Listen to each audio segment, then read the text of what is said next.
मुस्लिम दहशतवाद असा त्यांचा नक्की काय विचार आहे जो आपल्याला यातनं बाहेर काढू शकतो? नान्यतपंथा विद्यते ह्याच्यातनं सुटकेचा एकमेव मार्ग शिवाजी हाच आदर्श ठेवून हिंदू समाजाने राष्ट्र म्हणून उभं राहण्याचा प्रयत्न करणं आणि उभं राहणं हे त्याच्यावर सुटतं.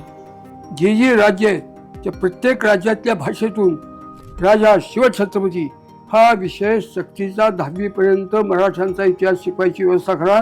देश खंबीर करण्याची ताकद त्याच्यात आहे, अन्य कोणी करू शकत नाही.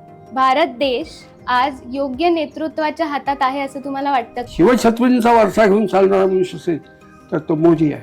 देवेंद्र फडणवीस, अमित शहा, मोदी सरकार हे चांगली पोर आहेत. असंच भारत माता स्वतःच्या मनाशी म्हणे माझी चांगली पोर आहे. या भगव्या रंगाबद्दल एवढा आग्रह का? जो आमचा मारेकरी बहिरी गनीम कर्दनकार दुश्मन पाकिस्तानच्या उरावरती पाय देऊन त्या भडव्यानी एक सुचा उद्देश लाटला तो त्याचा झेंडा हिरवा ठेवतो. आमच्या स्वातंत्र्य लक्ष्मीचा पती अनादी काळापासून भगवा झेंडा आहे. तो बदल करण्याची तुमची काय लायकी आहे? काय करताय ते बरोबर आहे का?